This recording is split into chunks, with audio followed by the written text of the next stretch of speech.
Boa tarde a todos e a todas os que nos estão a acompanhar. As inquietações pedagógicas agradecem a vossa presença. É mais uma tertúlia. Eu e a Ana Maria Betancourt e o professor Adelino Calado estaremos a moderar. Irão intervir em primeiro lugar os nossos convidados, depois se houver questões ou através do bate-papo, ou se houver tempo ainda podemos dar espaço para outras intervenções.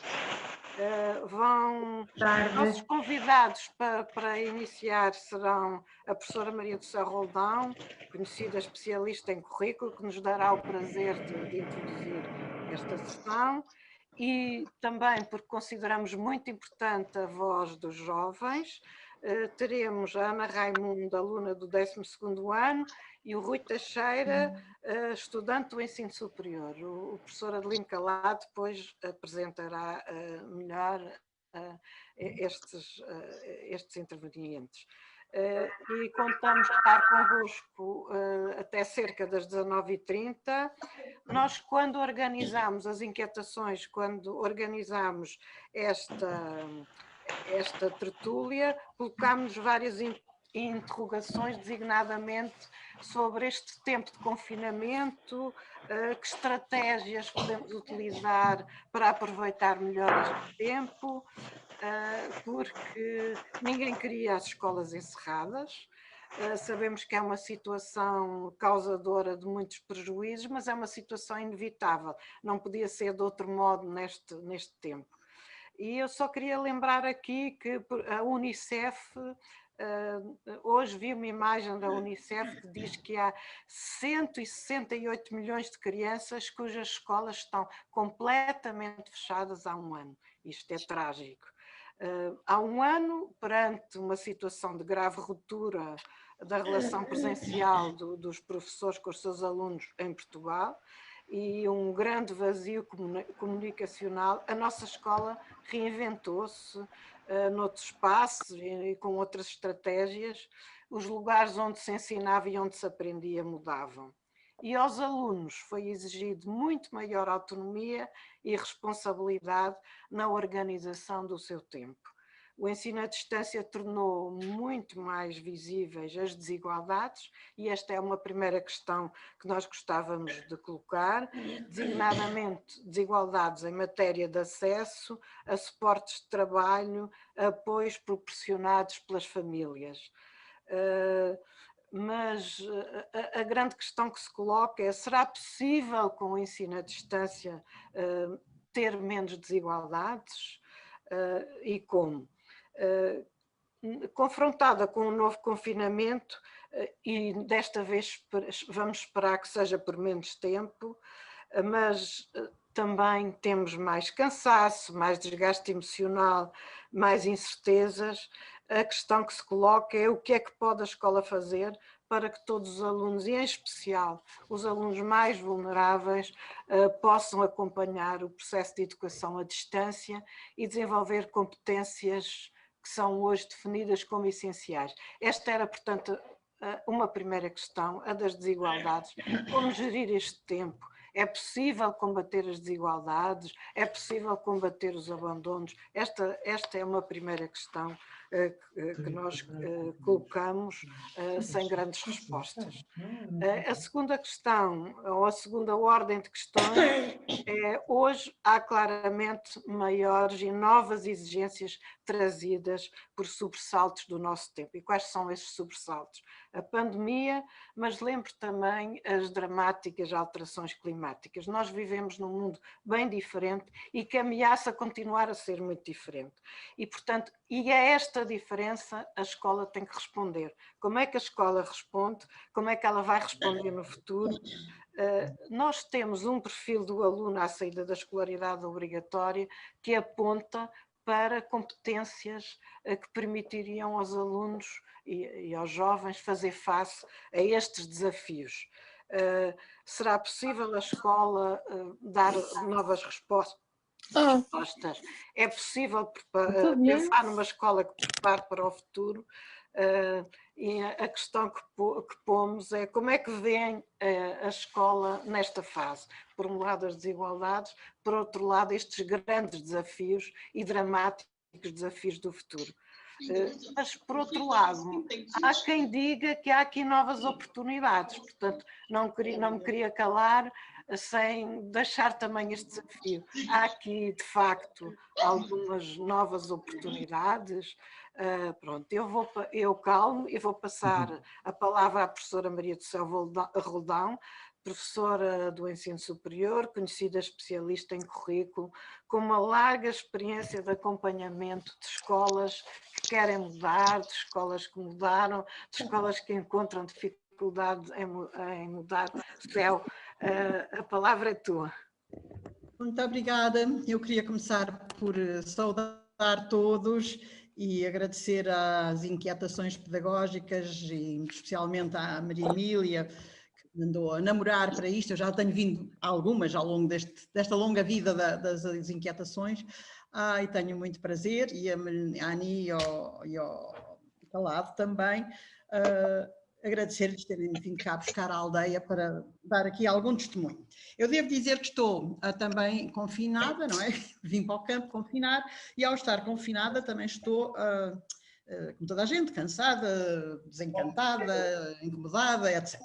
E para além disso, neste momento estou menos ativa, que era uma pessoa que andava muito aí nas todas as coisas, portanto tenho realmente o acompanhamento de algumas escolas, em consultoria e pronto, estou numa posição mais distanciada do ponto de vista de olhar para estes fenómenos. Portanto, estou quase como um cidadão comum, só que pensando com os instrumentos que nós fomos adquirindo na nossa atividade profissional. Bom, em relação a estas questões pertinentíssimas que nesta sessão se colocam, eu vou ser muito natural, porque acho que está um bocadinho também partilhar convosco algumas coisas, algumas reações que eu tenho a certas visões que se começam a instalar. E vou seguir um bocadinho como a Ani estava a pôr, não exatamente as questões a uma, mas eu acho que nesta situação da pandemia, que é trágica, que é terrível, há pontos inevitavelmente, inexoravelmente graves do ponto de vista da educação e das crianças e da escola.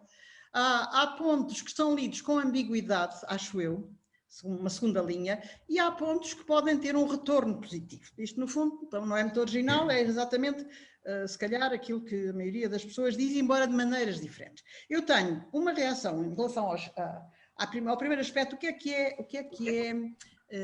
que eu considero mais grave do ponto de vista da educação das crianças, e sobretudo dos miúdos mais pequenos. Esta escola que eu agora acompanho mais, eu tenho trabalhado mais com o primeiro ciclo e com as pessoas do primeiro ciclo à distância, o que eu julgo que é pior para toda a gente é, efetivamente, para os alunos, para as crianças, para os adolescentes também, uma situação socioemocional muito, muito desajustada para aquelas idades. Ou seja, as crianças ao virem para casa e os adolescentes a terem que ficar fechados e confinados, de facto estamos a cortar uma dimensão fundamental, que é a relação com o outro, começarem a própria aprendizagem de correr num envolvimento social, que é de interações, pelo menos entre eles. É de grandes interações. E já o ano passado, no fim do primeiro confinamento, as grandes testemunhos, algumas investigações que eu colaborei, se recolheram dos alunos, dos mais novinhos, era a grande saudade do espaço da escola, dos amigos, de terem que estar confinados ali naquela vida familiar, nuclear, a que as nossas crianças já não estão habituadas e a que lhes faz efetivamente algum não, dano. Isto é uma dimensão. Uma dimensão negativa, grave, e que de facto é inegável, não se pode dizer o contrário. Outra que anda muito na comunicação social e nas leituras todas que se fazem, ainda hoje eu estive a ler nos artigos do Público, há o facto de que se evidenciou com o confinamento a grande distância social entre as diferentes camadas da nossa população escolar, e não só escolar, escolar que repercute a outra. O que também não me cabe a mim negar, é uma evidência, não é? Simplesmente incomoda-me, vou dizer-vos assim, incomoda-me um pouco que só quando emergiu uma situação destas, não é só, mas muito especialmente, se dramatize com tanto empolamento, sobretudo nos mídias, a desigualdade daqueles miúdos que não têm em casa efetivamente condições, do ponto de vista tecnológico, condições económico-financeiras para ter os suportes que são precisos, não têm condições culturais, não têm famílias que as enquadrem, etc. E eu fico, isto é verdade, eu também me sinto muito preocupada, são esses os que mais sofrem, e também sofrem, alguns numa notícia destas que eu estive a ler, falava-se das questões das violências domésticas, dos miúdos que têm situações familiares terríveis, ou de carência, ou mesmo enfim, de indesejabilidade de comportamentos, que se não for a escola ficam sujeitos e mais expostos. Tudo isto é uma grandíssima verdade. A única coisa que eu pergunto é porque é que, ou como é que esta realidade foi tratada até aqui, na escola presencial. E fala-se muito como se todos estes problemas, estes últimos, da desigualdade e das crianças que precisam de ser mais protegidas porque são mais frágeis na sua inserção social.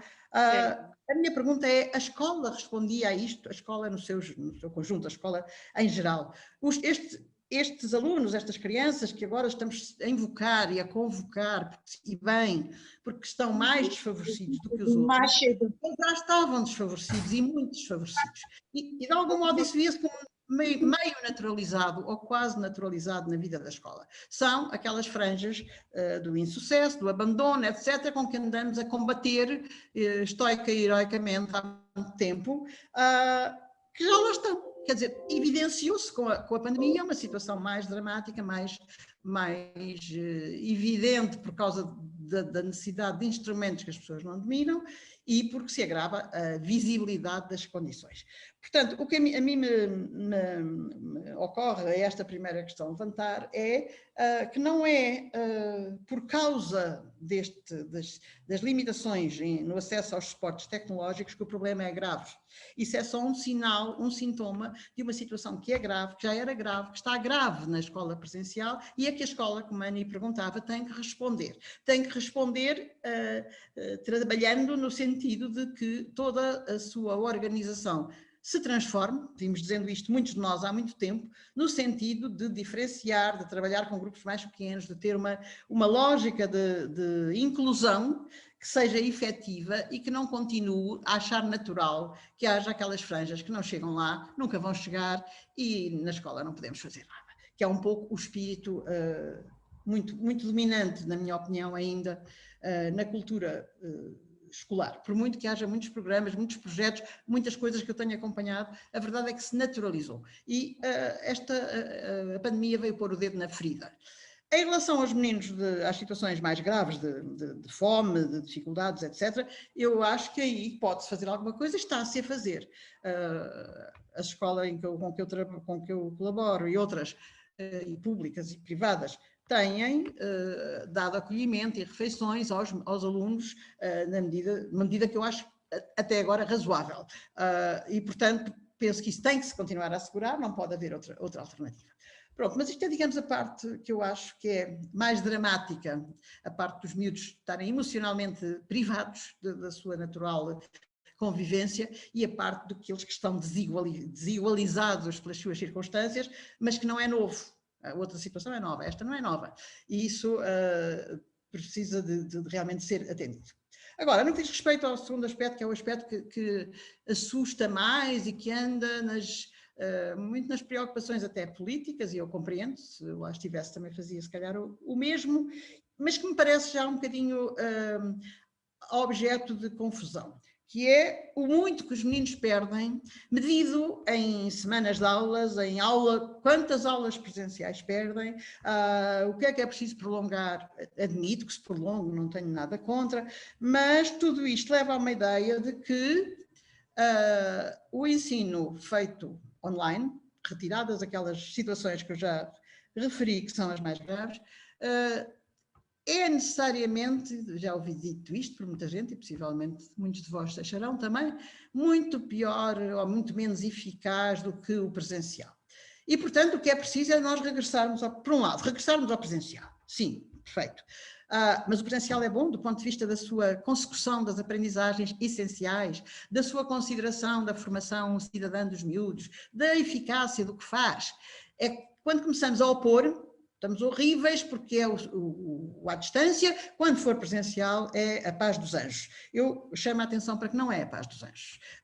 E de facto, à distância, no trabalho à distância, e eu estou longe de ser uma especialista porque tenho muitas limitações tecnológicas que saltam à vista, mas do que eu tenho acompanhado, não é verdade que todo o trabalho que se faz à distância possa ser forçosamente e pela sua natureza menos eficaz como aprendizagem do que o trabalho presencial, sendo que o presencial tem a mais toda a componente que é relacional e interacional, esse não há dúvida nenhuma, que é em que eu me sinto bem e que penso que deve ser privilegiada, mas isso não significa que ser presencial é bom e o à distância tirou o bom do presencial no que diz respeito ao ponto curricular.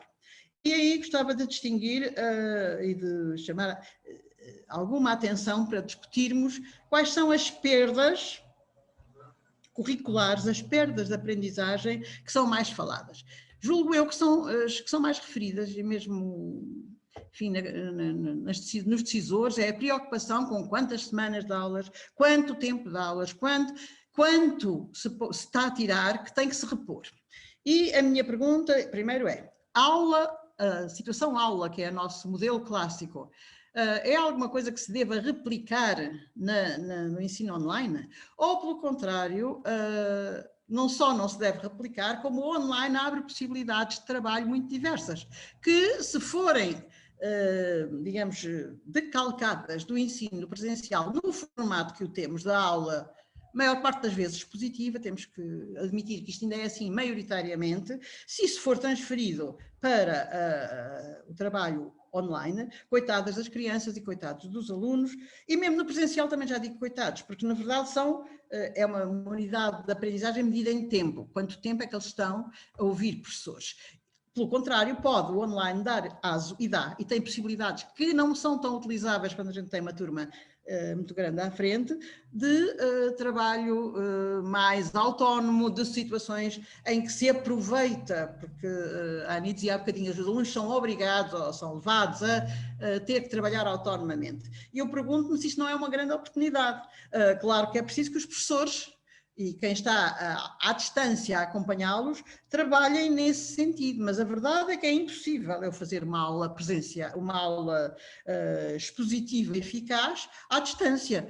Eu posso fazê-la, mas não vai atingir os objetivos. E, portanto, se é certo que há aqui perdas, também há possibilidades de ganhos que as próprias tecnologias disponibilizam, permitem que os miúdos façam atividades muito mais da sua iniciativa e da sua responsabilidade, se estiverem com os materiais e com os recursos devidos. Estou a dar isso como ponto onde a coisa é frágil. Isto, por um lado, portanto, a medição do mais presencial, menos presencial, igualadas estas duas dimensões, parece-me um equívoco. Já vi escolas a darem aulas presenciais online e depois ainda mandarem mais uma carrada de trabalhos para os miúdos fazerem e andam todos esbofados de cansaço, como é natural. Não creio que seja assim. Esta escola que eu estou a acompanhar, que é privada, devo dizer, mas também já estive em contacto com algumas públicas que fazem coisas muito semelhantes, está muito bem estruturado o apoio aos alunos, e as equipes de professores estão a trabalhar como equipes, portanto, discutindo o que vão fazer, organizando momentos comuns, dividindo os alunos com formatos variados para tarefas variadas, pedindo-lhes cada vez mais que façam coisas que mandem e a que eles dão feedback imediatamente. É trabalhoso para os professores, mas está a gerar, ou pode gerar, uma dinâmica que na maioria das situações não havia antes ou não havia tanto. Portanto, a questão das perdas perderam-se matérias, eu gosto pouco desta palavra, mas é a que se usa na escola. Portanto, havia umas matérias que a gente estava a dar e agora não consegue dar. E vamos esforçar-nos para fazer aquilo tudo agora na presencial, encaixotado, eu julgo que isso vai ser um erro muito grande. Porque o que acontece num ano como este, e num ano que já leva o antecedente do ano passado, é que era preciso fazer uma gestão diferente do currículo e realmente centrar-se agora naquilo que das aprendizagens, eu não diria que não é importante, tanto faz, eles agora não aprendem as matérias, não, mas temos que reorganizar, ressignificar os objetivos e, portanto, provavelmente tem que haver aí, agora quando voltarem ao presencial, situações de eleger o que é mesmo fundamental, dar algum tempo mais a coisas que não puderam ser trabalhadas à distância, que agora terão que ser trabalhadas com outra cautela, e isso não significa necessariamente replicar a aula tipo e o padronização tipo de cumprir programa, e agora como no presencial temos que cumprir o que não cumprimos no à distância. Sendo que o à distância muitas vezes foi desperdiçado porque havia coisas, por exemplo, no âmbito das competências, da autonomia, da capacidade de pesquisa, que muito orientadas pelos professores, podem ser valorizadas no ensino à distância com mais facilidade do que no próprio ensino presencial. Quanto aos processos, porque o currículo, na minha sempre repetida ladainha, tem a ver com conteúdos e com processos e com operações mentais. Os conteúdos são importantes, eu não sou das pessoas que os descartam, mas são importantes ao serviço das finalidades. Nós temos, de facto, como se dizia há pouco, um perfil de competências de saída que pode ser trabalhado com os conteúdos, ajustando os conteúdos e prevendo para o ano seguinte, naturalmente, alguma flexibilidade, porque as palavras aparecem nos decretos, mas depois fogem-nos pela porta do fundo. A flexibilidade é isso mesmo, será necessário se calhar trabalhar com mais intensidade algumas coisas que é mais fundamental, que é mais essencial para o próprio desenvolvimento das competências finais, nomeadamente no campo do conhecimento científico, do conhecimento cultural e das competências de pesquisa, experimentais, de colaboração, que podem ser desenvolvidas. Isso diz respeito também ao desenvolvimento de processos cognitivos. Por exemplo, podemos valorizar ou podemos acentuar, mesmo nesta fase à distância, trabalho que requeira observação, que requeira comparação e dar, através de guiões, de instruções, orientações aos miúdos, mesmo aos mais pequeninos, para aprenderem a fazer isso, para depois fazerem o seu pequeno texto sobre qualquer coisa que pesquisaram, fazerem um vídeo, mandarem, ser discutido pelos colegas. Eu tenho estado a acompanhar coisas em que se fazem estas situações com miúdos muito pequeninos, muito novinhos, segundo ano, terceiro ano, e eles próprios se envolvem. Claro que poderão dizer, pois, se tiverem os meios em casa. Se tiverem os meios em casa, sim, sem dúvida. Não é tanto os pais em casa. Uma das dificuldades maiores neste processo, neste que eu estou a acompanhar, são os pais sempre ao lado, muitas vezes, muitos deles, a quererem que os alunos, que os miúdos façam tudo certo e aí, por vezes, a impedirem a interação que está a ser criada entre o professor e a criança, com o feedback que vai dando, e ele depois retorna e vem o pai ou a mãe, quer que ele responda tudo direito ou que faça a tarefa corretamente. Portanto, há aqui bons elementos e maus elementos no acompanhamento em casa. Eu não estou a negar o acompanhamento em casa e a sua importância, mas é sobretudo criar um ambiente em que os miúdos se sintam incentivados a trabalhar, que os pais deem apoio quando é necessário, sobretudo nas coisas tecnológicas que podem ser difíceis, mas que, por exemplo, aqui nesta escola com que eu trabalho, se fazem tutoriais simples para os miúdos, em que eles já estão, neste momento, muito à vontade, mesmo os mais pequenos, a mexerem na parte tecnológica, mais do que eu. Portanto, os processos também estão aqui, devem ser trabalhados, e isto nem sempre é feito no presencial, atenção.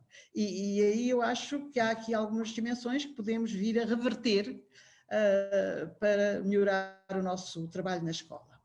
Outra dimensão que eu acho que é muito fundamental no currículo e que não se pode perder, e que as pessoas dizem todas, pois é tudo muito bonito, mas depois a avaliação. A avaliação é parte do processo de aprendizagem. E eu diria que no ensino à distância tenho aprendido isso, se consegue fazer com mais facilidade uma avaliação reguladora, uma avaliação que acompanha o processo, exigindo que nós demos feedback, que o aluno retorne, que se façam entre eles confrontos de tarefas que se deram e que depois são discutidas em tempos síncronos e em tempos não síncronos, isso é possível fazer-se. Até uma certa revolução na avaliação, retirar a avaliação aquela situação de ser um tempo especial, um instrumento especial, um teste, e tornando-a um elemento regular do trabalho. Claro que isto não é exclusivo do à distância, pode e deve ser feito no presencial, mas noto que esta aflição com a avaliação pode ter sentido com os exames, é natural, e tem que haver alguma sensatez da parte do governo para retirar ou reduzir ou adiar ou modificar aspectos ou de provas de caráter sumativo regulador do sistema, que quanto a mim não impedem coisa nenhuma, simplesmente têm que ser trabalhadas com outra flexibilidade e feitas porventura noutra altura. Mas a avaliação a sério, que é que me interessa, que é que se faz quando se ensina, quando se aprende, ela tem que ser mantida e eu julgo que não é impeditivo que ela seja feita nesta fase. Dito isto, havia uma coisa que eu me esqueci de referir, que é, acho verdadeiramente exagerado, portanto, eu se calhar fui uma má convidada para estas inquietações pedagógicas, o discurso alarmista e catastrofista de que as crianças perderam 3 meses este ano, mais de 3 meses do ano passado, e isto vai ter efeitos, há estudos já, etc., na possibilidade estatística de eles virem a ter este rendimento e aquele e o outro do ponto de vista dos seus posicionamentos e carreiras de aprendizagem futuras, que evidentemente têm o seu valor e devem ser considerados. Mas não me parece verdade que se a escola reenquadrar estes miúdos, se tiver sensatez na gestão curricular da reinserção no presencial, se aproveitar para aprender com a experiência, não me parece que seja necessariamente uma consequência que fique um grande trauma e uma grande perda na aprendizagem. Acho mais sério, francamente, porventura, a situação emocional, que os miúdos são muito novos, sobretudo, isso pode ter algumas consequências, mas creio que se tem empolado muito isto. Alguém dizia no outro dia, num texto que eu li, que no tempo da guerra ou de outras situações complicadas, muita gente esteve privada destes serviços, educação e outros, durante tempos bastante longos, que, contudo, foram depois superados. Houve políticas para se ultrapassar. Portanto, não creio que se deva também ir por essa negritude que a mim me incomoda. Portanto, são os meus desabafos que eu estou aqui a pôr também na minha situação de confinada, um bocado irritada às vezes. Terceira e última reflexão. Eu acho que se pode aprender muito com esta situação. Nós, ano passado, lá na escola com que eu trabalho, fizemos no fim uma série de reuniões com os professores e também alguns inquéritos aos pais e aos miúdos, para perceber o que é que tinham sido coisas que se tinham feito no tempo do confinamento, quer do lado dos docentes, quer do lado do trabalho dos miúdos, quer do acompanhamento dos pais, que valia a pena, reconhecendo-as como positivas, outras não, outras foram dificuldades acrescidas, valia a pena reapropriar para o presencial. Uma das coisas foi, por exemplo, aqui neste caso, e portanto isto depende das estratégias das escolas e das lideranças, como é que elas as orientam, que houve um reforço, e está a acontecer nos ciclos todos, incluindo o secundário, trabalhar em equipa, que é um movimento que lá já é muito visível. Isto é, durante o confinamento aumentou, por força também da necessidade das pessoas se ajudarem umas às outras, aumentou o trabalho das equipas. As equipes planeiam, discutem, analisam o que os miúdos fizeram e reúnem semanalmente, em Zoom e tratam de ir melhorando e afinando, e isso aumentou muito a capacidade profissional de trabalho colaborativo entre os professores que tinham, alguns, uma tradição muito individual. Isso foi uma das coisas. Outra foi um visível crescimento da autonomia dos alunos face não só à tecnologia, enfim, mas à capacidade de analisar e terem eles a responsabilidade da aprendizagem a partir de textos que se lhe dão, de tarefas que são orientadas, de feedback que vem daí. Ou seja, isto pode e deve ser trazido para a sala, trazido para o trabalho presencial e levantar a reflexão se o modelo de aulas mais comum é realmente o mais adequado para os miúdos aprenderem bem, aprenderem de um ponto de vista de aprendizagem de conhecimento e de um ponto de vista de processos cognitivos e de um ponto de vista de atitudes perante o conhecimento, de que a autonomia, naturalmente, é uma parte importante. Acho que isto tem este retorno, nós fizemos vários levantamentos neste sentido, pode ser um aspecto importante das escolas, do trabalho das escolas agora, em vez de começarmos com uma fita métrica, a ver quantos tempos é que os meninos não tiveram e que agora temos que encaixar numa lógica aditiva, dentro dos mesmos processos que se faziam, pelo contrário, reconverter processos, introduzir recursos tecnológicos que se aprenderam a usar e que podem vir a ser ganhos e, sobretudo, incluir maior autonomia dos miúdos e maior trabalho de conjunto reflexivo dos professores. Portanto, pode ser um benefício, dirão que eu sou lírica, pois, mas ainda sou. E ainda acho outra coisa que hoje estava a ler o Jornal Público, um artigo, não me lembro a autora, em que ela fala de uma outra situação mais no plano social, um outro efeito previsível da pandemia do ponto de vista da educação, que é o seguinte: eu já não sou da geração de muitos dos que aí estão, mas sou de outros, mas a geração dos nossos filhos cresceu a ser um pouco convencida de que o progresso era inevitável, de que as coisas estavam a correr bem. Os anos 80, 90 foram anos aparentemente bons, décadas aparentemente positivas, e o grande choque, por exemplo, para mim é um grande choque, é uma tragédia desta dimensão abater-se subitamente em um nível mundial, e portanto, de repente o nosso chão foge debaixo dos pés. E alguém dizia, esta pessoa que eu não me lembro agora o nome, não trouxe o jornal para aqui, que isso pode ser uma importante aprendizagem do ponto de vista formativo. A ideia da fragilidade das situações do planeta, a ideia a explicação de que estas situações resultam de interações, lá estamos a falar de cidadania neste sentido e desenvolvimento, situações que se acumularam na vivência das sociedades e que precisam de ser enfrentadas de novo, e que isso pode ser uma experiência que, sendo um pouco traumática, é inegável, leve a um certo abandono do individualismo muito consumista. Eu estou aqui, vivo bem, isto vai continuar tudo tranquilo, e de repente fomos alertados para que não é tudo tranquilo, depende muito de nós e depende de como é que estas gerações se vão posicionar na relação com as questões, nomeadamente ambientais. Pronto, já não digo mais nada, acho que isto já vos cansei. Muito obrigada e gostava de ouvir os outros. Muito obrigada, Céu.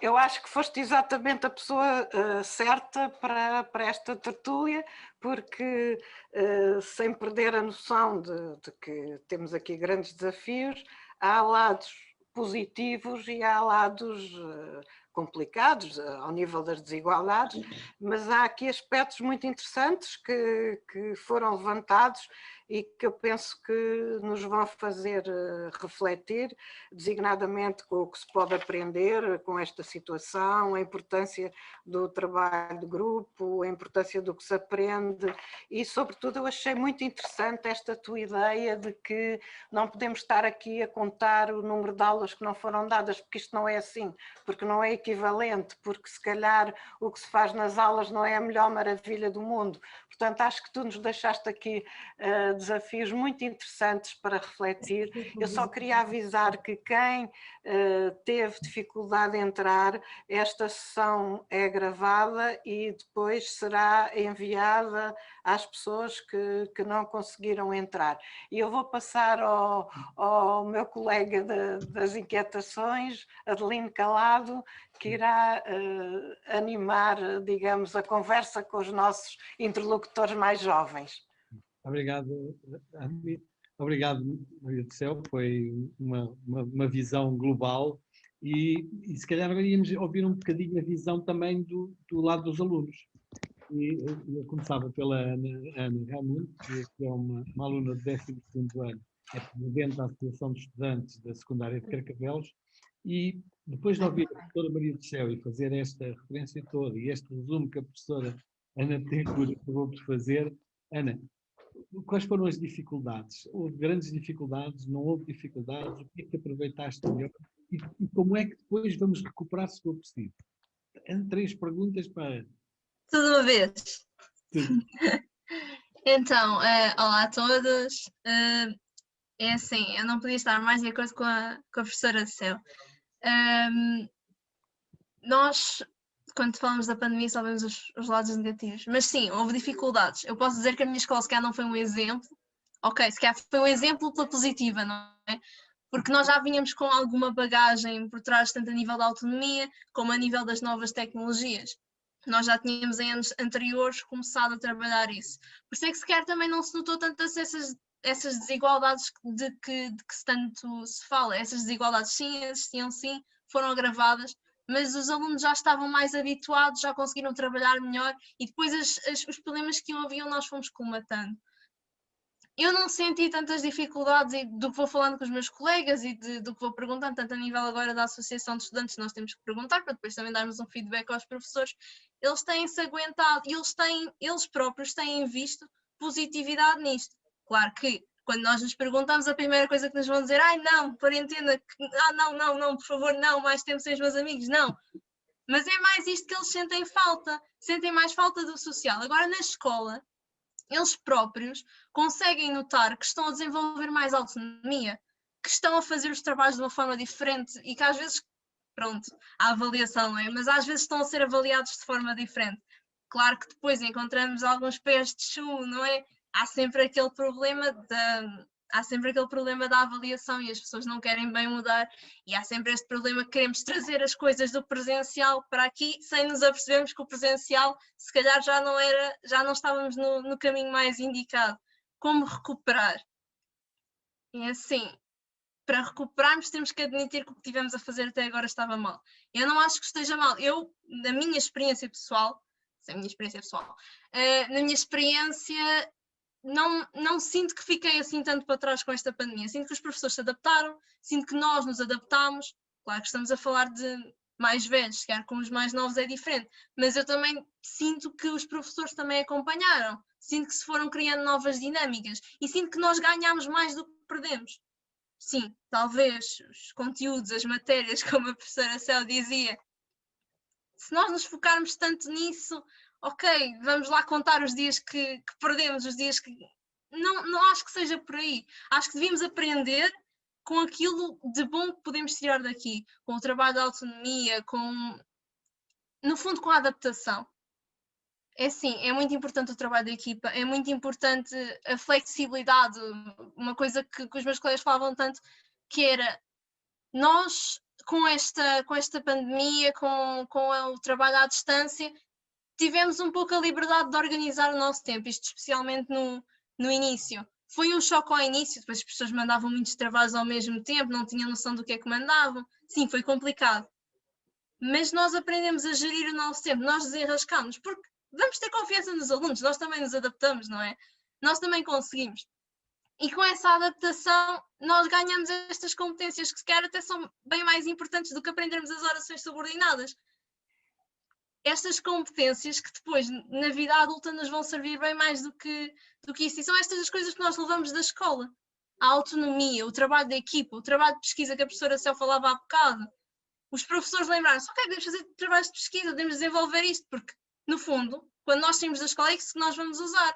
Nós não precisamos ter tudo na cabeça, não é? Precisamos depois, com todas estas ferramentas que nós temos à mão, sabermos onde é que vamos pesquisar, sabermos como é que vamos aproveitar toda esta informação que há por aí espalhada. É complicado para alguns, mas com estas novas experiências que nós estamos a ter, conseguimos melhor chegar lá e conseguimos desenvolver estas competências que são tão importantes para nós. Sim, matérias, sim, decorar, sim, exames, esse bicho de 7 cabeças que são os exames e que os professores se preocupam tanto e que nós alunos, por consequência, também nos preocupamos tanto. Pronto, não nos vamos meter por esse caminho, mas quer também o erro está aí, nessa avaliação tão sumativa, em termos que usar a avaliação. Não para ser a avaliação como deve ser, como dizia a professora Céu, mas para atribuirmos números aos alunos, porque temos que os avaliar e depois eles têm que ir todos em filinha indiana, este vai primeiro, este vai em segundo. Não. Onde é que está o feedback? Eu não preciso ser avaliada de 0 a 10. Eu preciso que me digam, erraste aqui, isto está mal, vamos trabalhar nisto. Eu preciso que o meu professor me diga isso, que é para eu poder melhorar. Eu não preciso ter um teste em que errei numa coisinha, ok, te erraste, agora baixa-te a nota. Melhoraste a seguir. Não. Tens essa nota má para trás. Se calhar é aí que está o erro. Se calhar é aí que estão os erros. Eu acho que já me estou a fugir, mas pronto, é muito nesse sentido. Temos que tirar as coisas boas deste trabalho online, não é tudo assim tão mau. Obrigado, Ana. Deixa-me só perguntar, tu és presidente da Associação de Estudantes, tens contacto com os alunos do segundo e terceiro ciclo? Eles dão-te algum feedback ou não consegues ter esse feedback dos alunos? Sim, esse no início foi um grande desafio nosso. Nós tínhamos mais contacto com os colegas de secundário. Porquê? Porque quando voltámos tudo para o online, o nosso principal meio de comunicação eram as redes sociais, o Instagram, isso não chegava a toda a gente, não é? O que nós conseguimos fazer estamos a tentar, através de assembleias de ano, nós próprios irmos às assembleias de ano para podermos ter esse contacto e através dos e-mails estamos a trabalhar para conseguir chegar a esses alunos. Mas sim, temos esse contacto com os alunos porque nós achamos que é muito importante. Ter só a visão do secundário não nos interessa. Temos uma escola que vai desde o 5º ano até o 12º, nós precisamos de ouvir todos os alunos porque são perspectivas completamente diferentes. E eu acho engraçado que vai muito ao encontro. Eles também se adaptam. O discurso é diferente, sim. Se calhar não me vão falar, desenvolvi a minha autonomia. Não, mas vão dizer, eu já consigo fazer as coisas sozinho.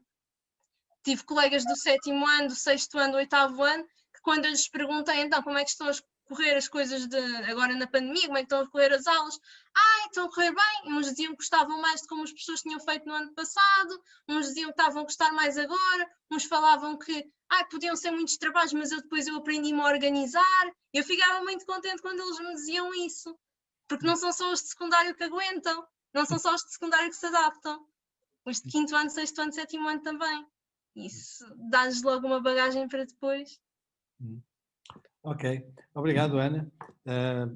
Uma presidente da Associação de Estudantes que acompanha a escola toda, pelos vistos. Já agora só uma pergunta, essas assembleias que tu estavas a falar, fazem-nas online também? Estamos a tentar convencer para fazer online. Até agora temos sido mais nós a tentar chegar aos alunos, mas já temos combinado com a direção para fazermos também online. Tem sido mais complicado, mas chega-se lá. Ok, obrigado. E a passar agora ao Rui. O Rui Teixeira é aluno do 4º ano de Engenharia Informática e Computação na Faculdade do Porto e foi o fundador da Federação Nacional das Associações de Estudantes do Básico e Secundário. Rui, estes problemas, estas coisas boas que acontecem no básico e no secundário, que a Ana nos contou aqui, algumas também más, mas algumas dificuldades, elas acontecem também no ensino superior? Ou pensas que é muito igual? Muito boa tarde, Adelino, muito boa tarde a todos. Eu, como o Adelino disse, o meu nome é Rui Teixeira, eu tenho 21 anos, sou estudante da Faculdade de Engenharia da Universidade do Porto, sou de Vila Nova de Gaia. E, portanto, apesar de ser ex-fundador dessa Federação Nacional das Associações de Estudantes do Básico e Secundário e de ter também durante o ensino secundário desempenhado um papel mais ou menos ativo nas questões da educação e da participação jovem, o ponto de vista que vos trago hoje é de um aluno que já há quase 4 anos que saiu do ensino secundário e, portanto, que é muito focado no ensino superior, mas apesar de tudo, e respondendo diretamente à pergunta do Adelino, eu acho que os problemas, as dificuldades, as oportunidades que enfrentamos e que temos neste momento são mais ou menos as mesmas. E como aviso inicial, para depois ser mais fácil perceber também, eu sou filho de uma professora de primeiro ciclo, que também andou meses estressada com Google Drive, Classroom, Meet, Teams, Zoom, e portanto percebo perfeitamente as dificuldades que os docentes sentem neste momento e que as comunidades educativas no geral sentem neste momento, mas de facto há ainda bastantes dificuldades e já muitas foram aqui hoje faladas pela professora Maria do Céu, pela Ana, e eu vou tentar tocar em 3 ou 4 que me parecem mais relevantes de uma forma muito rapidamente.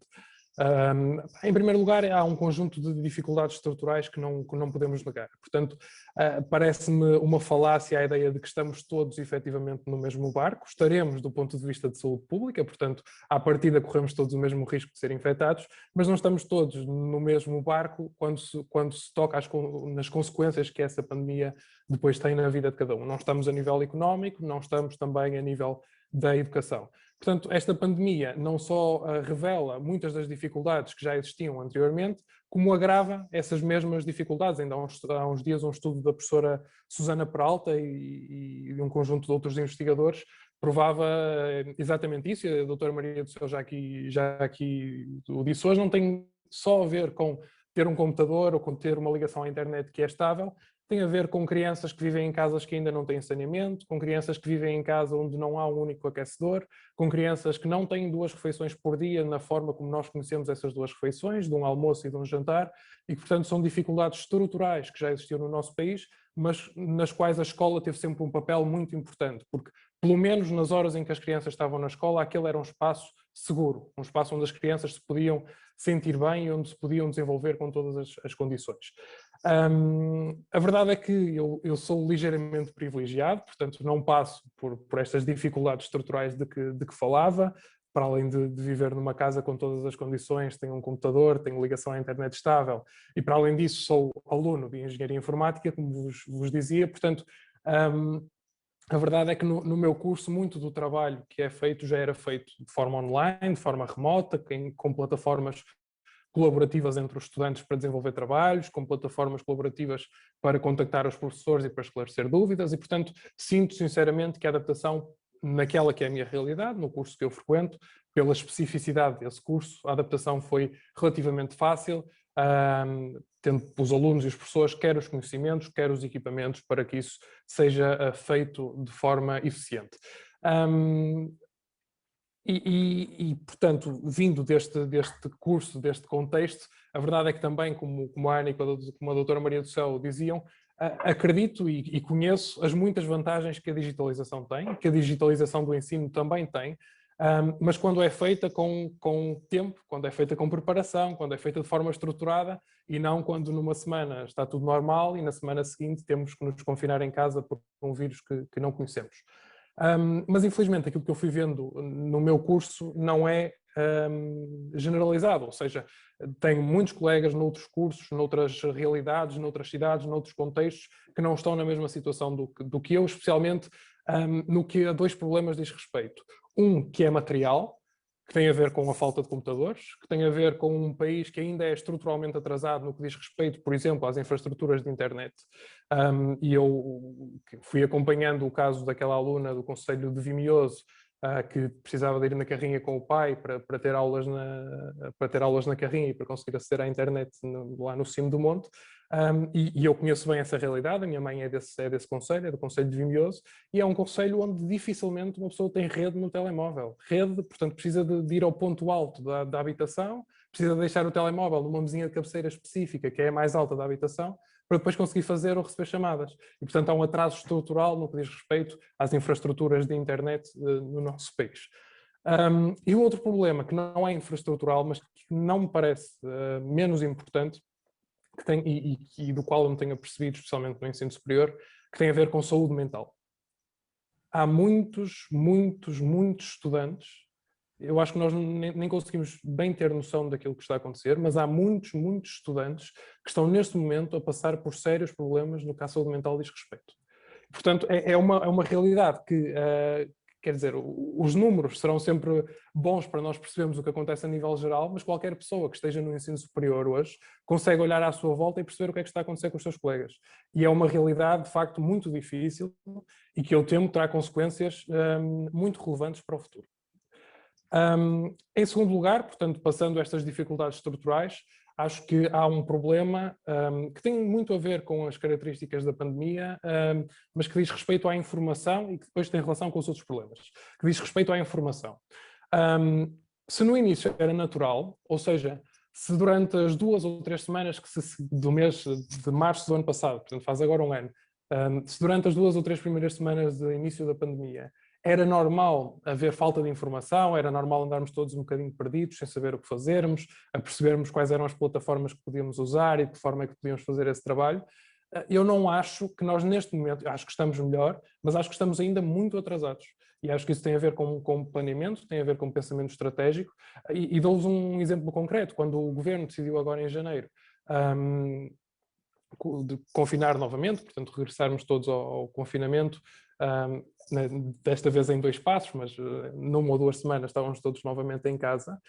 Muitas instituições de ensino superior, daquela que é a minha experiência, daquele que é o meu contacto com colegas, muitas instituições do ensino superior passaram ainda por problemas de não saberem o que fazer. Portanto, quase um ano depois da pandemia ter começado, de ainda não haver um plano para o caso disto voltar a acontecer, de ainda não saber o que dizer aos alunos, e especialmente porque este confinamento começou a meio da fase de exames, ou da época de exames, do primeiro semestre deste ano letivo, portanto calhou ali em janeiro, que é quando estamos todos super preocupados e super focados nos exames, e durante uma semana nós não soubemos o que é que ia acontecer. Portanto, não tivemos resposta das instituições de ensino superior. Não sabíamos se havia exames, se não havia exames, se íamos ter uma época especial para repetir exames, se não íamos ter. Portanto, parece-me que há aqui uma necessidade também de clarificar a informação, de planear melhor, porque isto depois permite não só ter melhores condições no acesso à educação, no acesso aos conteúdos que são aprendidos e que são ensinados, como permite também resolver algumas das dificuldades que têm a ver com a falta de planeamento que eu já referi.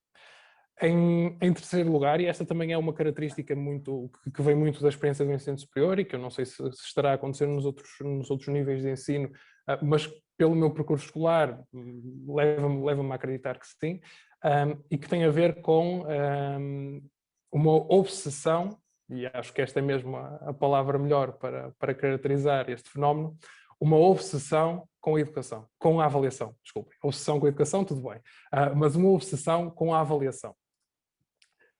Se eu já estava convencido disto, daquela que era a minha experiência do ensino secundário, do início do ensino superior, esta pandemia veio fazer com que eu fique ainda mais convicto disso. Portanto, no meio de uma pandemia, quando toda a comunidade educativa passa mal, quando a saúde pública está em causa, quando a sociedade vive momentos e vive desafios que são verdadeiramente preocupantes, eu recebi mais e-mails a dizer o que é que a faculdade pretendia, a dizer que a faculdade era um sítio seguro para fazer exames, do que recebi e-mails sobre tudo o resto. Portanto, mais e-mails sobre a faculdade ser um sítio seguro para fazer exames do que sobre as aulas, as condições para os alunos, sobre informação relativamente ao desenrolar da atividade letiva. E, portanto, há esta preocupação constante com a avaliação, com o exame, com o teste. E eu acho que este momento, esta pandemia, podia ter sido exatamente o momento em que nós percebíamos que podíamos fazer as coisas de formas alternativas. Portanto, se os exames online são um problema porque os alunos estão em chamada e porque os alunos copiam, porque os alunos contratam quem resolve os exames, que eu não sei se são ou não, mas percebo que isso seja uma preocupação, arranjamos outras formas de avaliar. Promovemos o trabalho colaborativo, promovemos o desenvolvimento de trabalhos ao longo dos períodos ou dos semestres e, portanto, tiramos esta componente excessiva do peso do exame, da avaliação formal, do teste escrito e deixamos de ter esta preocupação constante, que a determinado momento era a preocupação que eu mais sentia, que era se há exames ou se não há exames. Portanto, já ninguém estava preocupado com quantos casos de Covid é que havia na faculdade, as pessoas estavam preocupadas se iam fazer exame ou se não iam fazer exame. E atenção, as instituições de ensino, e eu não sou especialista em saúde pública, portanto serei muito pouco qualificado para falar sobre isso, eu até posso acreditar que as instituições de ensino sejam sítios seguros. Até posso acreditar que sim, que haja distanciamento, que haja máscaras, desinfetante e que sejam sítios seguros. Mas é o exemplo que nós damos. Porque nós estamos a dizer a alunos do ensino superior que não há problema nenhum em meterem-se num autocarro cheio de pessoas e no metro cheio de pessoas a seguir, para chegarem à instituição de ensino superior, para aguardarem no corredor à porta da sala com a ânsia e com os nervos de entrar para o exame, todos a monte, porque depois dentro da sala estão com distância de segurança quando estão. E, portanto, é esta questão do exemplo que nós damos, e tudo isto vale a pena porque é para avaliar. E, portanto, este seria o terceiro problema que eu identificaria e que tem a ver com esta obsessão com a avaliação. E o quarto problema tem a ver com uma limitação dos conteúdos. Como a Ana disse, há novos conteúdos a serem aprendidos, quer a serem ensinados, quer aqueles que se aprendem de forma menos objetiva, digamos assim, ou seja, os alunos estão com certeza a adquirir uma série de competências de trabalho autónomo, de competências digitais, de trabalho colaborativo, com certeza que sim. Mas há muitos outros conteúdos que estão a ficar para trás. Portanto, nas poucas horas que os professores passam com os alunos online, e é natural que sim, há uma preocupação excessiva, não é excessiva, é uma preocupação natural em ensinar aquilo que está no programa, aquilo que é preciso ensinar porque no final do ensino secundário há exame, ou porque no final do semestre há exame, ou porque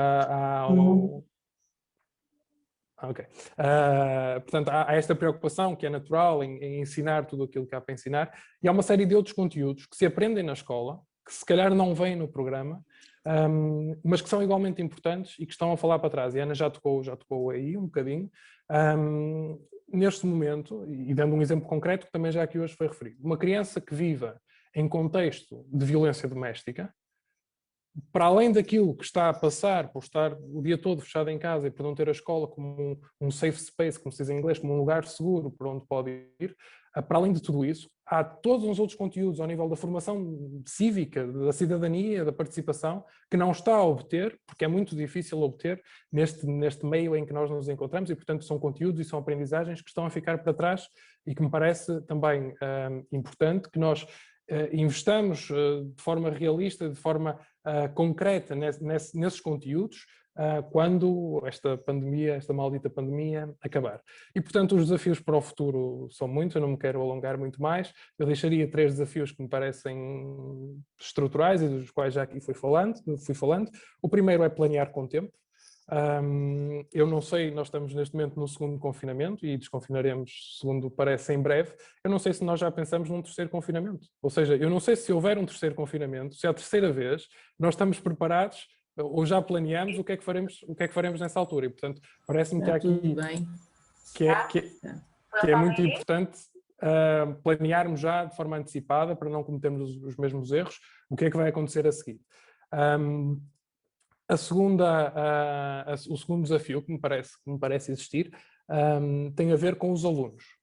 Eu acho que mais uma vez, como vai acontecendo e como foi acontecendo ao longo dos anos, mais uma vez nós não estamos a ouvir os alunos para tomar decisões. E basta ligar a televisão, basta ouvir o telejornal, e nós ouvimos o Dr. Filinto Lima, que é meu conterrâneo, e ainda bem que o ouvimos o Dr. Jorge Ascensão, que também já aqui vi hoje, ainda bem que o ouvimos, e que ouvimos os pais e a Confap, e não ouvimos alunos.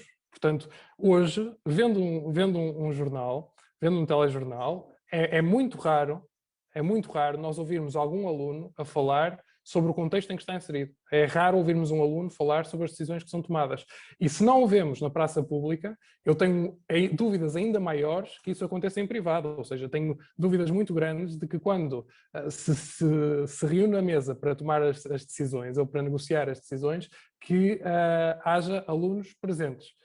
E há aqui alguém que pergunta no chat se nem professores ouvimos. Eu aí não entrarei, há aqui muitos professores hoje, e eu não vou entrar por aí, sob pena de estar a cometer alguma asneira. Mas pelo menos os sindicatos nós vamos ouvindo, ou pelo menos parece-me que os sindicatos, ou alguns sindicatos nós vamos ouvindo, mas de facto parece-me que a questão de os alunos estarem presentes quando são tomadas as decisões, estarem presentes quando as decisões são analisadas na praça pública ou nos meios de comunicação social, é muito importante. Não só para as decisões que são tomadas, que é sempre importante ter a consideração dos alunos, obviamente, em consideração, como também para os próprios alunos, para perceberem que aquelas decisões também lhes pertencem, digamos assim. Em terceiro lugar, e para terminar, eu acho que tem necessariamente que haver, e isso tem que começar o mais rapidamente possível, tem que haver uma identificação daquilo que nós fomos perdendo, e fomos perdendo muito, daquilo que nós fomos perdendo durante esta pandemia, para que quando isto tudo passar e quando voltarmos às escolas e às universidades, ou aos politécnicos, quando voltarmos às faculdades, depois deste período maldito acabar, para nós percebermos ao certo o que é que ficou a faltar neste período, e percebermos ao certo o que é que nós precisamos de compensar no futuro. Porque era como dizia, de certeza que ficou muita coisa para trás infelizmente, e quer dizer, isto é não estou a culpar ninguém, os professores têm feito um esforço extraordinário, os diretores também, os alunos também, mas há naturalmente muita coisa que foi ficando para trás, e é preciso nós percebermos ao certo o quê, para que depois possamos compensar tudo isso. Obrigado, Rui. Eu penso que tivemos aqui uma visão primeiro da professora Maria de São, mas da Ana e do Rui como alunos, uma visão um bocadinho mais abrangente daquilo que se vai passando e falando como jovens, dizendo algumas coisas que nós às vezes não, se calhar pensamos, mas não conseguimos dizer. Entretanto, houve algumas intervenções, alguns, penso que mais comentários aqui no bate-papo do que propriamente perguntas. No entanto, se alguém quiser fazer uma pergunta diretamente a qualquer um dos dois, das três pessoas que falaram, esteja à vontade. No entanto, Ana... Olá, Maria do Céu. A Maria do Céu, sim senhora.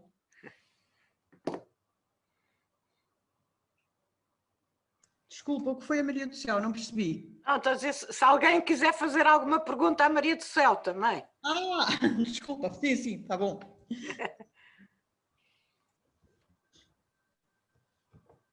De qualquer maneira, houve duas pequenas questões que foram lançadas ali assim, uma que tem a ver com a redução do número de alunos por turma. Será que a redução do número de alunos por turma é assim tão decisiva ou é fundamental que seja feita?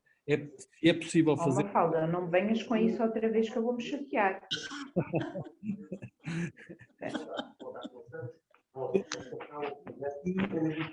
Essa medida que se fala de turma, ela, claro, quanto menos alunos nós tivermos como professores, mais fácil é, com certeza, o trabalho a desenvolver. No entanto, será que essa é uma das medidas essenciais a tomar no futuro ou tornando mais essencial aquilo, por exemplo, que o Rui disse de ouvir mais os alunos? Maria do Céu. Essa questão, aliás, há várias que apareceram. Posso? Maria do Céu, só mais uma questão. Que há pouco daquilo que a Maria do Céu falou sobre avaliação. O Rui também falou na avaliação. Será que esta avaliação à distância é menos formativa? Não, eu acho. Obrigada. Isto é muito... As inquietações e estes debates são sempre uma grande satisfação e uma grande insatisfação, porque cada temática e cada intervenção levanta muitas. Essa questão específica das turmas e do tamanho das turmas, da extensão das turmas. Se me perguntam diretamente, o meu questionamento é: e porquê é que devemos ter turmas e não podemos agrupar os alunos de outra forma?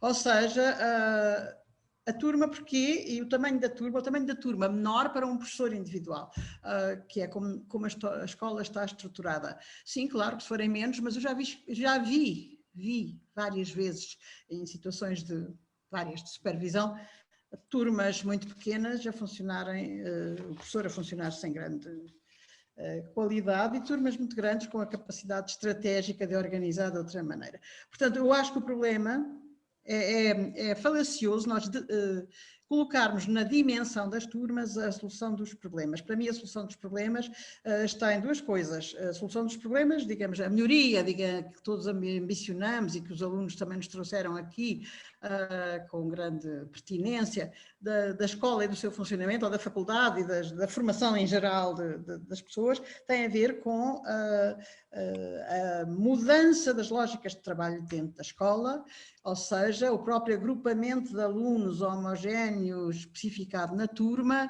com níveis de sequência por escadinha, eu penso que tem que ser repensado. Isto tem um século e meio ou mais e, na verdade, não é adaptado à situação que temos hoje. Portanto, para mim, a pergunta não é tanto essa, é como é que podemos trabalhar com agrupamentos de alunos que possam ser parecidos com as turmas, mas também possam juntar turmas ou dividir turmas em espaços mais pequenos, ou seja, ter com vários professores, com equipas de professores, e não apenas eu sou o da história, tu és o da matemática ou tu és o segundo C, um trabalho de um grupo de professores para grupos de alunos que se organizam segundo o trabalho. Isto é, digamos, se quiserem a minha utopia ou aquilo para onde eu acho que a escola tem que se pensar em cenários desse tipo, que não um cenário fixo, herdado de um modelo muito uniformista, que é o que nós temos e que está a gerar sempre falhanços.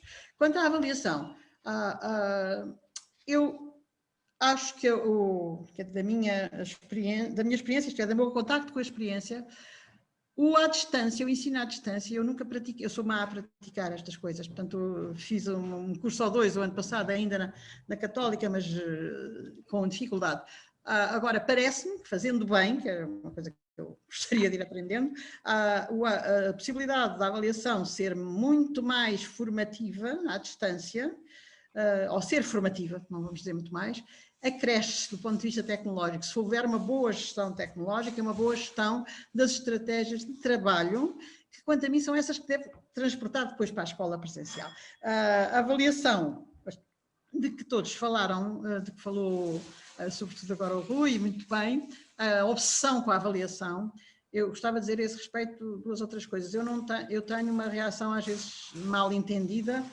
Eu acho a avaliação muito importante. Acho a avaliação, mesmo a sumativa, e sobretudo a sumativa, se quiserem, extremamente importante. Eu acho que a temos que fazer bem feita, que é uma coisa que está longe de se subsumir nos testes, no fim de uma certa unidade, de pergunta-resposta. Porque quem é que inventou que a pergunta-resposta é a melhor maneira de avaliar um conhecimento ou um processo que se domina?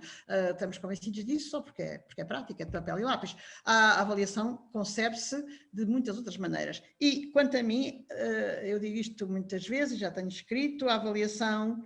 Toda a avaliação é um processo regulador formativo, toda, incluindo as sumativas. As sumativas são precisas. É preciso que a gente, no fim de uma unidade, no fim de uma aprendizagem, no fim de um ciclo de conhecimento ou de competências físico-motoras ou do que for, eu tenho que ter, que dar ao aluno, como há bocadinho se dizia, preciso que me digam isto está bom, ainda não está bom, tens que melhorar naquilo. Portanto, isso é formativo enquanto vai a decorrer, mas no final tem que se dizer de tudo o que era preciso atingir, eu atingi isto e não atingi aquilo. E isso é sumativo, que não quer dizer classificativo. O que a gente tem uma obsessão é com a classificação. O instrumento social da avaliação é a classificação, que é a moeda de troca em toda a vida social. E naturalmente que ela tem que ter algum papel desse. Mas a avaliação não é a classificação. A classificação é um efeito de uma avaliação que se fez e que deve ter tido permanentemente um trabalho de ver o que está feito, ver o que pode ser melhorado, e isso implica investir a avaliação na própria planificação do ensino, que é outra doença da avaliação, é que ela está, os tempos da escola são separados em tempo de matéria, tempo de ensino e tempo de avaliação. E na universidade ainda mais, não é? Agora, tempo de exames, e que era preciso saber se os meninos podiam chegar aos exames, e não há homóloga preocupação com como é que se trabalha ao longo do semestre e como é que se pode introduzir ao longo do semestre a avaliação, sem prejuízo de que haja um momento final que a mim não me repugna. O que não pode é ser dominador sobre tudo o resto, e o trabalho de aprofundamento do conhecimento tem de facto poder, no fim, eu dizer, está num nível excelente ou está num nível quase excelente. Eu isto não acho grave. E se chamar 20 ou se chamar 18 também não acho grave. O que acho grave é que se trabalhe para isso e que o que está a montante disso, e que isso se obtenha por médias aritméticas e outras coisas, e por somas que não têm sentido. O ensino é um processo contínuo, a aprendizagem também, a avaliação faz parte, tem que lá estar metida no meio, em rodinhas, e no fim, há de se mostrar, chegou onde. Portanto, eu não acho que à distância daquilo que eu tenho visto, e com crianças muito pequenas, há uma certa facilitação, dá trabalho, tem que a equipe de pessoas se reconfigurar para fazer nesse sentido, mas é plenamente perceptível que não adianta nada fazer uma ficha final de período, por exemplo, em meninos do primeiro ciclo, que era uma prática que havia antes naquela escola. E pelo contrário, a recolha de informação vai sendo feita ao longo do tempo, com muitos instrumentos, com muito feedback, e isso permite ter, a dada altura, a capacidade de formular um juízo sumativo, que é importante para que o aluno saiba onde é que pega para continuar, para que os pais saibam. Deixa-me aproveitar ter-me dado a palavra para dizer em relação também havia aí umas questões várias sobre isso, e o Rui também falou, como é que se chama a nossa colega? Ana, a nossa aluna. Daqui a pouco, colega. O que eu também acho, também me choca, é resmunguices de confinada, mas choca muito, é que para a discussão de tudo isto, como o Rui sublinhou, sim, não se ouvem os alunos, mas ainda se ouvem menos os professores. Aliás, houve várias pessoas que puseram isto no bate-papo. Eu fico um bocadinho impressionada com o devido respeito pelos dois representantes das associações, quer dos diretores, quer de pais e outras que também foi referido, não são convocadas. Os pais e os diretores, as suas diferentes associações são importantíssimos. Mas, na verdade, os atores do processo educativo, quem faz a coisa, quem faz o currículo acontecer, somos nós, os professores, bem ou mal, mesmo quando fazemos só disparates, estamos a fazer. E os alunos, que são os nossos, quem nos reflete e retorna. Portanto, não ouvir os profissionais. E depois faz-me impressão, ouve-se o sindicato, mas o sindicato é uma representação laboral. E eu acho que me faz falta uma representação profissional, isto é, as associações, há várias, muitas associações de professores, grupos de professores que trabalham nas escolas, não se veem a dar conta publicamente, nem são convocados para fazer isto que estamos aqui a fazer hoje. Como é que vocês estão a sentir? O que é que está a acontecer? Quais são as dificuldades? Como é que resolveram? E isso a mim parece-me um mau sinal. Gostava de dar uma tónica nesse sentido. Peço desculpa, falei demais. Não sei se alguém quer... Boa tarde. Eu pedi a palavra através do chat, Rui Martins, da Confederação Nacional Independente de Pais. Penso que me estão a ouvir. E de facto, permitam-me só que partilhe convosco que há aqui uma série de conclusões, de preocupações que foram partilhadas que eu subscrevo inteiramente. Mas queria só partilhar convosco o seguinte: eu tenho duas filhas, uma no 12º ano e outra no 7º, em que uma delas do 7º me diz que gosta muito mais da escola à distância e não presencial, e eu fico muito preocupado. Porquê? E aquilo que eu vejo é que alguma coisa vai mal no ensino presencial, para que uma aluna, uma filha que eu tenho, que é uma criança social, é uma criança que tem muitos amigos e que me diz isto, e eu fico preocupado como pai. E discuto com ela, entre aspas, reflito com ela, de facto, para saber qual será o melhor, porque isto, nós, por mais que gostemos do ensino à distância ou menos, o nosso futuro, nós temos que nos relacionar com as pessoas, nós temos que ser sociais, e não vamos muito longe se de facto continuarmos nesta vida. Claro que o que está aqui em causa é a segurança de cada um de nós e, portanto, agora muita coisa está mal no ensino, muita coisa tem sido feita no ensino e na escola para ultrapassar todos este tipo de problemas que têm ocorrido junto de nós, famílias, nós, os nossos filhos, as nossas casas e a própria escola, e agora há muito mais a fazer. Eu subscrevo também muito a preocupação que o Rui aqui demonstrou acerca da avaliação. Tem sido uma obsessão. A avaliação tem que mudar nas escolas e muita coisa tem que mudar na escola para permitir que uma criança nunca goste de estar em casa e sem estar em contato com os outros. Muito obrigado, era só isto que eu queria dizer. Muito obrigado. Mais alguém? Mais alguma, Céu? Eu gostava de lançar um desafio. Leonor, olá. Boa tarde. Olá. Eu gostava de dizer uma coisa, que é assim, considerando que, nomeadamente em relação às crianças mais novas, nós devemos tentar que elas aprendam sobre o mundo que as rodeia e a realidade. A minha inquietação é esta: o que é que as crianças aprenderam até agora sobre a pandemia e não com a pandemia? Quem é que sabe o que é um vírus? Quem explicou o que é evolução? Quem explicou o que é uma vacina?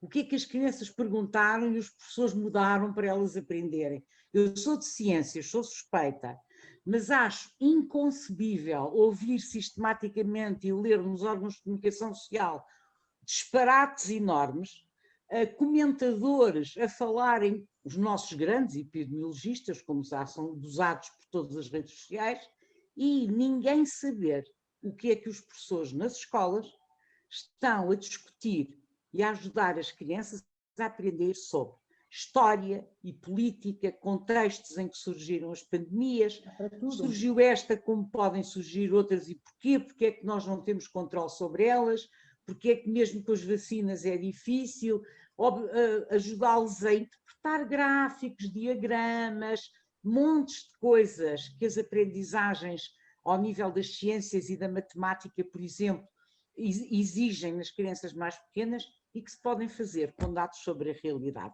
É um desafio que eu deixo às inquietações. Concordo completamente. Muito obrigada, Leonor. Eu acho que levantou aí uma questão que é muito importante, até mesmo para o controle da pandemia. Nós vimos, por exemplo, com o tabagismo, a importância que as escolas tiveram no controle junto das famílias. Os alunos o que aprendiam na escola levavam para as famílias. Se realmente este fosse um momento em que se aprendesse mais sobre os vírus, sobre a pandemia, essa informação podia ir para casa e ser muito útil também aos adultos. Eu acho que a Leonor levantou aqui uma questão muito interessante que as inquietações vão registar. Obrigada. Mais alguma questão? Estamos a aproximar do fim, não sei se o Adelino quer dizer, tinha aqui 2 ou 3 coisas para dizer, se o Adelino quer... Força, Ana. Ana Raimundo, acho que queria dizer qualquer coisa. Então avança, Ana, faz favor. O professor já me leu os olhos. Não, Só há muito isto foi uma coisa que nós desenvolvemos com as máscaras, não é?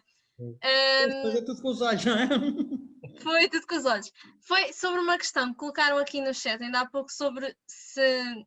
Pronto, eu sou um bocado suspeita, que é dos temas que mais me fascina, esta questão da avaliação e do acesso ao ensino superior. E perguntaram se o problema da obsessão com a avaliação não derivava também da forma de acesso ao ensino superior. E eu concordo totalmente com esta pergunta / afirmação, não é? Porque é assim, a partir do momento em que o acesso ao ensino superior, e há este todo coisa com o acesso ao ensino superior, porque é o que vai ditar o nosso futuro, então temos que nos preocupar, porque vêm os exames, e futuro, e exames, pronto. Tudo bem. A partir do momento em que é feito através de exames, e o problema sequer não está nos exames, o problema não está em termos que sair lá com uma nota, o problema está na forma como nós vemos os exames e na forma como nós trabalhamos para eles. Porque o que é que aparece nos nossos exames? O que aparece nos nossos exames é o que é o tal. Oh, lê este texto, ou não sei o quê. São sempre as mesmas coisas. E eu falo muito no decorando. Sim, talvez nas ciências e nas biologias começamos a pôr algumas interações. Sim, tudo bem.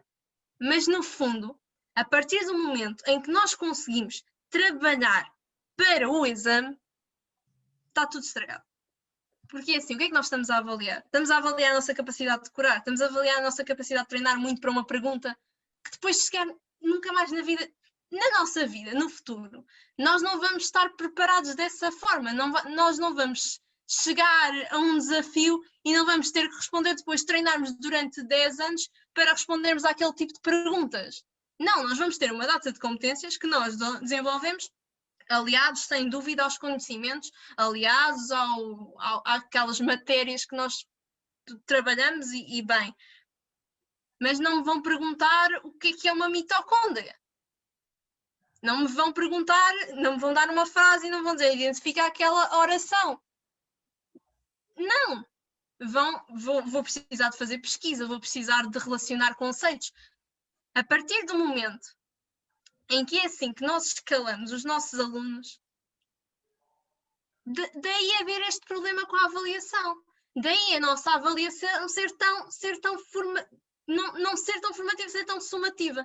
É assim, o próprio sumativo em si, nós já o associamos a uma coisa que não é o ser sumativo, não é? Sumativo significa que deriva de lá um número, não é? Quando nós pensamos em avaliação sumativa, pensamos nos testes quase que programados, com aquelas perguntas que a gente já sabe que vão sair, do decorado, passar tempo a estudar, vamos, pronto, despejamos, tchau, esquecemos. Faz sentido? Não. Então e o resto? Então e as outras competências? Então e os trabalhos de grupo? Então e a cooperação? Então e a participação? Então e a cidadania fora da escola? Que no papel tudo muito bem, é transversal, e depois ninguém ouve falar dela, não é? O que é que eu estou aqui a fazer? Isto já gozam comigo porque eu digo sempre isto, não é? O que é que eu estou aqui a fazer agora? O que é que isso me vai servir quando eu for aceder ao acesso ao ensino superior? Digamos, eu quero entrar em medicina. Quando me tiverem a ver, vão ver se eu tive um 19, se eu tive um 16, ou vão ver se eu tive aqui hoje? Não. Eu estou aqui a perder tempo. Eu podia ter estado a estudar para o meu exame de matemática. É por aí que vamos? Eu acho que não. Obrigado, Ana. Posso acrescentar uma coisinha? A Ana merecia palmas por esta intervenção, de facto. Acho que ela fez aqui uma reflexão brilhante sobre o que está bem e o que está mal na avaliação e nós temos já refletido bastante nas inquietações sobre a necessidade de alterar o acesso ao ensino superior, justamente valorizar outras componentes. E a Ana é um exemplo, porque realmente, como ela disse aqui, não deixa de ser associativa, de intervir, de aprender, digamos, de desenvolver uma série de competências que são muito importantes para a vida e para o futuro. E a escola devia ser isso também, não é? Pronto, não deixando de, como defende a Maria do Céu, não deixando de valorizar o currículo e o que se tem de aprender, mas também o que se tem de aprender são muitas outras competências. Eu acho que este tempo... esta tertúlia mostra-nos que este tempo merecia ser mais estudado. Este tempo, o que se aprendeu, o que se perdeu, mas também o que se ganhou, como nós vimos aqui hoje, merecia ser mais estudado, mais valorizado e mais ouvido. E ouvido quer os alunos, quer os professores. Eu acho que ficaram aqui reflexões muito interessantes sobre a avaliação. A professora Maria do Céu deixou-nos aqui uma série de questões muito importantes para a avaliação, foram aqui levantadas outras questões sobre os conteúdos também, e nós estamos numa situação em que temos grandes riscos, grandes urgências de pensar o futuro e, como disse o Rui, é muito importante estarmos preparados para eventuais outras crises deste tipo, que podem ter a ver com a pandemia, mas podem ter a ver também com as questões climáticas, e estar preparados é também pensar em mudanças na escola. E foram-nos dados aqui, quer pela professora Maria do Céu, quer pelos dois jovens, bastantes sugestões para a escola mudar, com mais trabalho em equipa, com outras formas de organização do espaço e do tempo, com a valorização de outras competências, e ficou-nos aqui também alguma reflexão sobre o ensino superior, onde nem todas as coisas estão muito bem. Eu penso que nós ficamos aqui com, digamos, muitas sugestões para trabalhar nas inquietações e acho que fica aqui, digamos, a promessa de que vamos divulgar o que aqui se passou no YouTube. As inquietações têm um canal no YouTube onde isso será... E a mim resta-me agradecer, não sei se o Adelino também quer falar mais, mas quero agradecer mesmo muito a todos os que estiveram aqui, a todos os que não conseguiram eventualmente estar aqui, e aos nossos participantes, e fica aqui, digamos, a promessa de que nós tentaremos ouvir sempre mais os protagonistas. Esta experiência de hoje foi um exemplo de que vale mesmo a pena ouvir os jovens e os professores. Adelino, não sei se quer... Não, a Maria do Céu queria dizer qualquer coisa. Maria do Céu. Era sobre a avaliação e esta questão das competências e do conhecimento. Eu tenho sempre aqui receio dos equívocos. As competências de que estamos a falar, de que eu também falo, e que são as do perfil, são construídas sobre os conhecimentos. Quer dizer, isto não a escola faz isto como se fosse separado, mas a verdade é que se eu quero ser um médico competente, um profissional competente, ter um bom perfil à saída, à saída do secundário, com aquelas competências, isso tem que ter sido construído com a construção do conhecimento mobilizado para o uso. O problema do conhecimento da escola, tal como ele o passa para exame e para teste, é ser um conhecimento muitas vezes estéril. Não significa que o conhecimento esteja... o conhecimento é a base da competência. Mesmo as competências mais atitudinais são construídas sobre conhecimento. E isto, se pensarmos nos médicos ou noutras profissões, e a Ana estava a falar de preparar-me para a medicina, querem que eu tenha aos 19. Sim, mas se eu for bastante competente e souber bastante, não me faz diferença nenhuma ter um exame que me dá 19. A situação não é essa, não é por causa de ser umas coisas mais e outras menos, é porque são coisas que são trabalhadas na escola, dissociando-as e o tornar um cidadão competente, informado, culto, capaz de entender, como a Leonor dizia, o mundo e saber as coisas, é mobilizar muito mais conhecimento. A escola tem fama de investir no conhecimento e de descurar as competências. Para mim não é verdade. A escola não investe no conhecimento e por isso é muito fraca a investir nas competências e dá-lhes às competências às vezes uma leitura floreada que não é verdadeira. Portanto, a participação, o trabalho de grupo, essas coisas todas da autonomia é na escola destinado ao aprofundamento do saber, do conhecimento que torna as pessoas mais poderosas e é por isso que lá vão. Era só isto. Muito obrigada, Célia. Obrigada a todos. Não sei se o Adelino, se mais alguém quer. Passámos o nosso tempo. Esgotamos o nosso tempo e muito obrigada a todos e vamos pensar naquilo que se está a estudar também sobre o vírus, sobre as competências, sobre os conteúdos e vamos continuar a ouvir todos, alunos, professores. Muito obrigada a todos. Boa noite. Obrigada também. Obrigada, Céu. Obrigada a todos. Muito obrigada. Obrigada. Obrigada, Ana. Gostámos imenso. Obrigada, Rui.